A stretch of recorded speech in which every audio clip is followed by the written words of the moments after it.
Можно ли использовать тренбалон соло? Частый вопрос, который часто слышу и в комментариях, и в чате группы. И отвечу сразу коротко и ясно. Тренбалон соло использовать нельзя.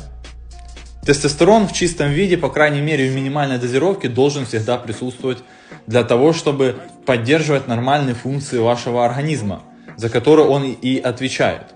Тренбалон хоть и очень сильный препарат, хоть он имеет и очень сильную андрогенность, он не способен отвечать за те функции и влиять на те функции, на которые влияет тестостерон. Всегда используйте тестостерон, чтобы вы не планировали ставить, будь то это балдинон, будь то это нандролон, тренбалон или другой какой-то анаболик.